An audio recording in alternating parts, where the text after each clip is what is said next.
வணக்கம் நண்பர்களே. நாம நம்ம ஸ்மார்ட் போனுக்கு அடிக்கடி சாஃப்ட்வேர் அப்டேட் பண்ணுவோம் இல்லையா? ஏன்னா புது புது செயலிகளுக்கும், புது புது சவால்களும் அந்த போன் தயாரா இருக்கணும்.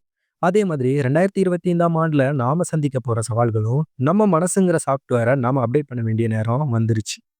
காரணம் வரப்போற உலகம் நம்மளோட சிந்தனை முறையே மாத்தப் போகுது.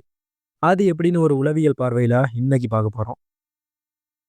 2025ல நம்மளோட நெருங்கிய நண்பனாகவும், போட்டியாளராகவும் செயற்கை நுண்ணறிவு ஏஐ இருக்க போகுது.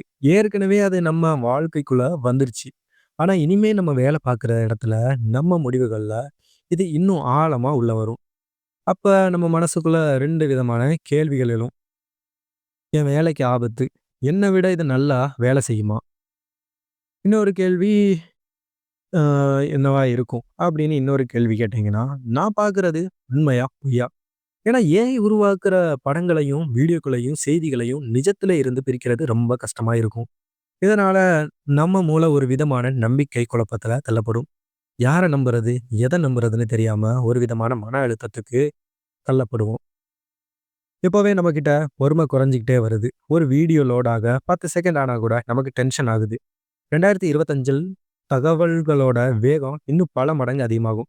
நம்ம மூளை ஒரு ஸ்மார்ட் போன் மாதிரி ஒரே நேரத்துல ஒரு செயலிகள திறந்து வச்சா என்ன ஆகும்? ஃபோன் ஹேங் ஆயிடும், சூடாயிடும், பேட்டரி சீக்கிரம் தீர்ந்துடும். அதே நிலைமை தான் நம்ம மூளைக்கும். தொடர்ச்சியான செய்திகள, நோட்டிஃபிகேஷன்கள, ரீல்ஸு நம்ம கவனத்த அது துண்டு துண்டா உடைச்சிடும். இதனால நாம ஆழமா ஒரு விஷயத்துல கவனம் செலுத்துற திறமை குறையும். எப்பவும் எதையாவது மிஸ் பண்ணிடுறோங்கிற ஒரு விதமான ஃபியர் ஆஃப் மிஸ்ஸிங் அவுட் அப்படின்னு சொல்லலாம். பதட்டம் அதிகமாகும். இதோட விளைவு மனச்சோர்வு மற்றும் முடிவெடுக்க முடியாத தன்மை. சரி, இதெல்லாம் சவால்கள். அப்ப தீர்வு என்ன அப்படின்னு ஒரு கேள்வி கேட்டீங்கன்னா, ஒரு சுவாரஸ்யமான விஷயம் நடக்கும்.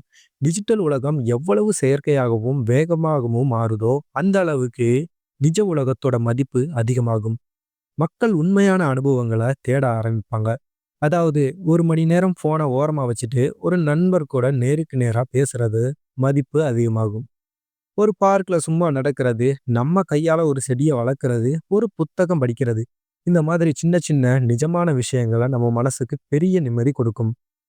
டிஜிட்டல் டெடாக்ஸ், அதாவது டிஜிட்டல் உலகத்துல இருந்து கொஞ்ச நேரம் ஒதுங்கி இருக்கிறது ஒரு அத்தியாவசிய தேவையா மாறும்.